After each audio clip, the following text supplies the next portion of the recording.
Cinema అయిన మహా నేను మిస్టర్ బి. నా మాట సూటిగా ఉంటది, మ్యాటర్ క్లియర్ గా ఉంటుంది. మీరు చూస్తున్నారు మిస్టర్ బి ఛానల్. ఈ వీడియోలో మనం మాట్లాడుకుందాం సోనీ లివ్ లో స్ట్రీమ్ అవుతున్న freedom at mid night web series. ఇది ఆ సిరీస్ కి సంబంధించిన review. Freedom at mid night అంటే అర్ధరాత్రి స్వతంత్రం. ఈ పేరు మీద తెలుగులో కూడా ఓ సినిమా వచ్చింది. పోతే ఆ సినిమాకి ఈ సిరీస్ కి ఎటువంటి సంబంధం లేదు. ఈ సిరీస్ కంప్లీట్ గా రియల్ ఇన్సిడెంట్స్ ని బేస్ చేసుకుని రూపొందింది. చెప్పాలి అంటే ఒక బుక్ ని బేస్ చేసుకుని ఈ సిరీస్ ని రూపొందించారు. 1975 లో ఇద్దరు బ్రిటిషర్స్ రాశారు ఆ బుక్ ని, same name freedom at mid night. ఆ బుక్ ని ఆధారంగా చేసుకుని ఈ సిరీస్ ని రూపొందించడం జరిగింది. నిఖిల్ అద్వానీ ఈ సిరీస్ ని క్రియేట్ చేసి డైరెక్ట్ చేశారు. హిందీ ఒరిజినల్ లాంగ్వేజ్ ఈ సిరీస్ కి, తెలుగులో కూడా డబ్ చేసి స్ట్రీమ్ చేస్తున్నారు. బాగుంది తెలుగులో కూడా క్వాలిటీ. బేసిక్ గా ఈ సిరీస్ ఓ political drama, realistic social drama. First 2 ఎపిసోడ్లు కొంచెం బోర్ కొట్టినట్టు ఉంటాయి, కానీ వన్స్ మనం సబ్జెక్ట్ లో ఇన్వాల్వ్ అయిన తర్వాత రేసీగా ఉంటది, ఇంట్రెస్టింగ్ గా ఉంటది, ఎంగేజింగ్ గా ఉంటది. వదిలిపెట్టడం కంప్లీట్ చేస్తాం. ఈ సిరీస్ కి సంబంధించిన ట్రైలర్ చూస్తేనే క్లియర్ గా అర్థమైపోద్ది భారతదేశానికి స్వతంత్రం వస్తున్న టైంలో నడిచే కథ ఇది అని. 1947 లో భారతదేశానికి స్వతంత్రం వచ్చే టైంలో చోటు చేసుకున్న రాజకీయ పరిణామాలని చాలా స్పష్టంగా వివరిస్తుంది ఈ సిరీస్. భారతదేశానికి స్వతంత్రం అంత ఈజీగా రాలేదు. బ్రిటిష్ వాళ్ళు 200 సంవత్సరాలు పరిపాలించారు ఇండియాని. వాళ్ళ మీద తిరుగుబాటు చేసి దశాబ్దాల పాటు ఉద్యమం చేశారు భారతీయులు.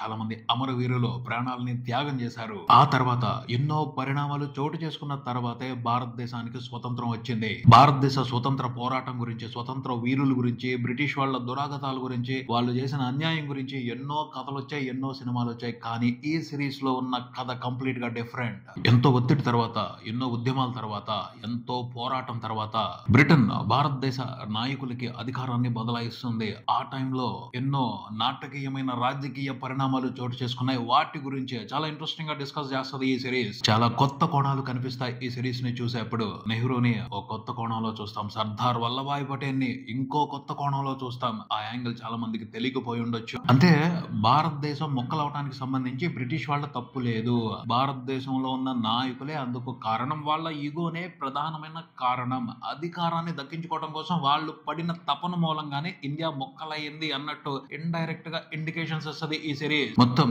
భారత రాజకీయ నాయకులే కారణం అన్నట్టు ప్రొజెక్ట్ చేశారు. అదైతే కరెక్ట్ కాదు. బ్రిటిష్ వాళ్ళ రాజకీయం కూడా ఉంది. అది కాదనలేని నిజం. నిజంగా బ్రిటిషర్స్ తలుచుకుని ఉంటే జిన్నాని కంట్రోల్ చేసేవాళ్ళు. సిరీస్ లో కూడా క్లైమాక్స్ లో జిన్నాని బెదిరిస్తారు, బెదిరించి పార్టీషన్ చేస్తారు. లార్డ్ మౌంట్ బాటన్ ఇండియా అంతా యునైటెడ్ గా ఉండాలి, విడిపోకూడదు అని అతను తపన పడ్డట్టు చూపిస్తారు.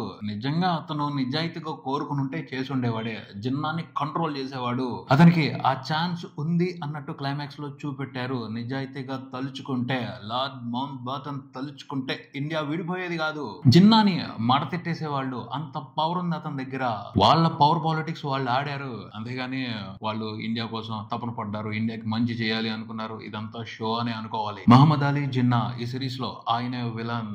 ఇండియా పార్టీషన్ కి సంబంధించి ఇప్పటికీ భారతీయులందరూ కూడా అతన్నే విలన్ గా చూస్తారు. వాస్తవమే అది. ఆయన అహంకారం కారణంగానే, ఆయన పంతం నెగ్గించుకోవడం కోసమే బలవంతంగా మొక్కలు చేయించాడు ఇండియాని. జిన్నా గురించి పుస్తకాల్లో ఎక్కడైనా ఇన్ఫర్మేషన్ దొరికినప్పుడు కొంచెమే తెలుస్తా ఉంటది, కానీ ఈ సిరీస్ లో అతని గురించి చాలా డీటెయిల్ గా తెలుసుకుంటాం, క్షుణ్ణంగా తెలుసుకుంటాం. చాలా వివరాలు స్పష్టంగా తెలుస్తాయి. అంత బాగా డీటెయిలింగ్ ఇచ్చారు అతని గురించి ఈ సిరీస్ లో. ఇండియన్ పాలిటిక్స్ లో జిన్నా ఎలాంటి పవర్ గేమ్ ఆడాడు, పాకిస్తాన్ ని సాధించడం కోసం ఎలాంటి ఎత్తులు వేశాడు, ఎలాంటి కుట్రలు పన్నాడు, వీటన్నిటిని చాలా ఇంట్రెస్టింగ్ గా డిస్కస్ చేస్తుంది ఈ సిరీస్. ఏ విషయాల్ని పట్టుకుని, ఎక్కడ బలహీనతల్ని వాడుకుని ఏ రకంగా ప్రెషర్ పెంచాడు, ఈ విషయాలన్నిటిని చాలా డీటెయిల్ గా చూపిస్తారు. జిన్నా అనే కాదు, ఈ సిరీస్ లో కనిపించే ప్రతి పాత్రకు సంబంధించి డీటెయిల్స్ అదిరిపోతాయి. నెహ్రూ గురించి కానీ, సర్దార్ వల్లభాయ్ పటేల్ గురించి కానీ మనం ఇంతకు ముందు తెలియని చాలా విషయాలు ఈ సిరీస్ తో తెలుసుకుంటాం. అలానే ఇండియాకి స్వతంత్రం రావడానికి ముందు, ఇండియా మొక్కలవటానికి ముందు ఓ సంవత్సర కాలంలో స్టెప్ బై స్టెప్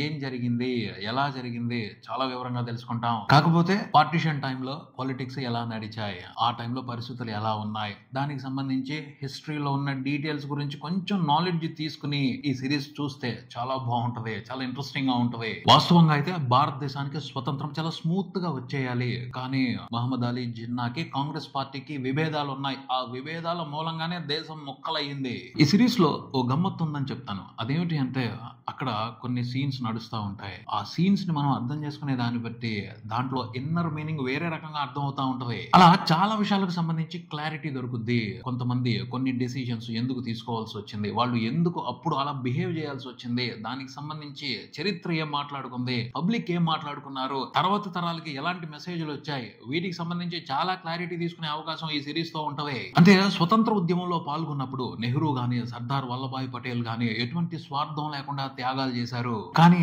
అధికారం చేజిక్కించుకోవడం అనే మ్యాటర్ దగ్గరకు వచ్చేప్పటికీ మొత్తం మారిపోయింది. ఈగో క్లాషెస్ వచ్చాయి, కుట్రలు కుతంత్రాలు నడిచాయి. పవర్ పాలిటిక్స్ వికృత రూపాన్ని స్వతంత్రం తెచ్చుకుంటూనే భారతదేశం చూసింది. జిన్నా అధికార దాహం కారణంగానే, కాంగ్రెస్ పార్టీ మొండి పట్టుదల మూలంగానే పార్టీషన్ జరిగింది. పార్టీషన్ కి ముందు, పార్టీషన్ జరిగినప్పుడు, పార్టీషన్ జరిగిన కొన్ని రోజుల పాటు వేల మంది చనిపోయారు. అన్ని వేల మంది రాజకీయానికి బలైపోయారు. ఇండియా స్వతంత్రం తెచ్చుకుంటూ రాజకీయం చేసి వేల మందిని బలి తీసుకుంది. ఇవి సిరీస్ ని చూసేప్పుడు తెలియకుండా పడే ప్రశ్నలు, హిస్టరీ మీద, హిస్టారికల్ పొలిటీషియన్స్ అనుకుంటున్నాం కదా, మన నాయకులు అనుకుంటున్నాం కదా, వాళ్ళందరికీ కూడా ఈ సిరీస్ చాలా ప్రశ్నలు వేసినట్టే అనిపించింది నాకైతే. అన్ని వేల మంది చనిపోవడంలో బ్రిటిషర్స్ తప్పు కూడా ఉంది. కాకపోతే ఈ సిరీస్ వరకు మాత్రం వాళ్ళు చాలా చక్కగా తప్పించుకున్నారు. ఇంకా చాలా విషయాలు స్పష్టంగా తెలుస్తాయి. భారతదేశాన్ని విడగొట్టడానికి సంబంధించి గాంధీజీని వ్యతిరేకించారు. ఎవరు? నెహ్రూ, సర్దార్ పటేల్. గాంధీజీ విడగొట్టకూడదు అన్నాడు. నా మాట వింటారు నెహ్రూ, సర్దార్ పటేల్ అని నమ్మారు. కానీ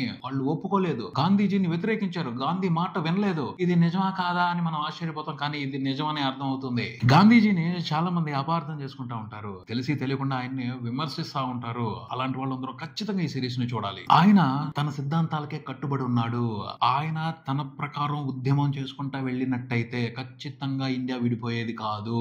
కానీ కొన్ని పరిస్థితులు ఆయన చేతుల్లో లేకుండా పోయాయి. అక్కడ వాస్తవం తెలుస్తా ఉంటది. ఆ సిచ్యువేషన్స్ ని అర్థం చేసుకుంటే తెలుస్తుంది గాంధీ ఎంత తపన పడ్డారో. ఇండియా విడిపోకుండా ఉండడం కోసం ఆయన చేయని ప్రయత్నం లేదు. కాకపోతే కొన్ని విషయాలు ఆయన అదుపు చేయలేకపోయారు. దాని మూలంగానే ఘోరం జరిగింది. గాంధీ అయితే పట్టు మీదే ఉన్నారు. వద్దు, పార్టీషన్ వద్దు, కావాలంటే మళ్ళీ ఉద్యమిద్దాం, జనాల్లో మార్పు తీసుకొద్దాం, ద్వేషాన్ని తగ్గించి అందరినీ ఐక్యం చేద్దామని ఆయన డిసైడ్ అయ్యారు. కానీ మళ్ళీ ఉద్యమం చేసే ఓపిక కాంగ్రెస్ నాయకుల దగ్గర లేదు. నెహ్రూ గాని పటేల్ గాని ఇంకా ఉద్యమించే ఓపికతో లేరు. అబ్బో, ఇన్ని సంవత్సరాలు కష్టపడ్డాం, వచ్చేస్తుంది, స్వతంత్రం దగ్గరలో ఉంది, తీసేసుకుందాం అన్న తపనలో వాళ్ళు ఉన్నారు. అందుమూలంగానే అన్ని వేల మంది బలయ్యారు. బ్రిటిష్ గవర్నమెంట్ కూడా వదిలించేసుకునే ఉద్దేశంలోనే ఉంది. లార్డ్ మౌంట్ బాటన్ గాంధీజీకి మొరబెట్టుకుంటాడు, బాబు మీరు మళ్ళీ ఎలాంటి సమ్మెలు ఉద్యమాలు మొదలు పెట్టొద్దు, మేము మీకు అధికారం ఇచ్చి వెళ్ళిపోతాం అని చెప్పి గాంధీజీని రిక్వెస్ట్ చేసుకుంటాడు. పవర్ పాలిటిక్స్ మూలంగానే, పాలిటిక్స్ లో ఉన్న గేమ్స్ మూలంగానే పార్టీషన్ జరిగింది. అందుకు గాంధీ బాధ్యుడు కాదు అన్న విషయాన్ని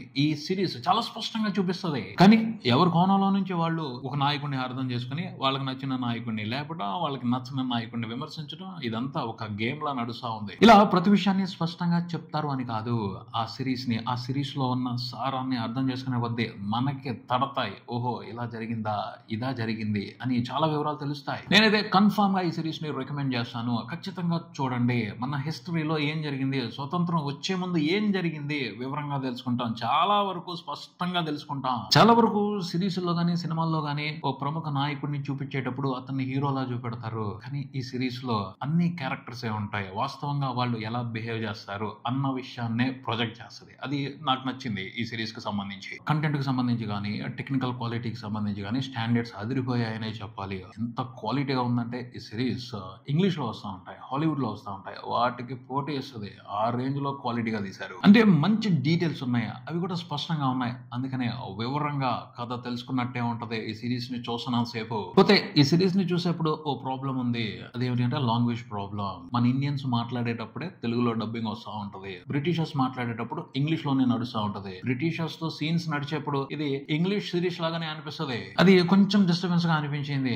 ఏమైంది, వాళ్ళు మాట్లాడే ఇంగ్లీష్ ని కూడా తెలుగులోకి డబ్ చేస్తే ఇంకా వివరంగా కథ తెలిసేది కదా అని అనిపించింది. ఎందుకంటే ఒకటి రెండు సీన్లు, చిన్న చిన్న సీన్లు కాదు, చాలా పెద్ద పెద్ద సీన్లు ఉన్నాయి. లార్డ్ మౌంట్ బాటన్ క్యారెక్టర్ చాలా పెద్దది. అతను కంప్లీట్ ఇంగ్లీష్ లోనే మాట్లాడుతూ ఉంటాడు. ఆ డిస్టర్బెన్స్ మాత్రం కొంచెం ఉందనే చెప్తాను నేను. కానీ హిస్టరీ మీద ఇంట్రెస్ట్ ఉన్న వాళ్ళు చాలా బాగా ఎంజాయ్ చేస్తారు. గాంధీ గురించి, నెహ్రూ గురించి, సర్దార్ పటేల్ గురించి, జిన్నా గురించి చాలా విషయాలు తెలుసుకుంటారు. మిస్ అవ్వకుండా చూడండి. సోనీ లివ్ లో స్ట్రీమ్ అవుతుంది. తర్వాత స్టార్స్ ఎవరు లేరు, అందరూ కూడా మంచి యాక్టర్స్ ఉన్నారు. పాత్రలు తగ్గట్టు అందరూ చాలా బాగా యాక్ట్ చేశారు. ఒక హిస్టారికల్ సోషల్ డ్రామాని నీట్ గా ఫాలో అవుతూ ఇన్ఫర్మేషన్ తెలుసుకుంటూ ఎంటర్టైన్మెంట్ తీసుకోవడానికి మంచి చాయిస్ ఈ సిరీస్. ఇదే ఇక్కడికి. ఈ వీడియో మీకు నచ్చితే లైక్ చేయండి, మీ ఫ్రెండ్స్ తో షేర్ చేసుకుని మీ అభిప్రాయాన్ని కామెంట్ చేయండి. ఈ ఛానల్ ని సబ్స్క్రైబ్ చేయండి. నేను mister B. Keep watching mister B channel. Thank you.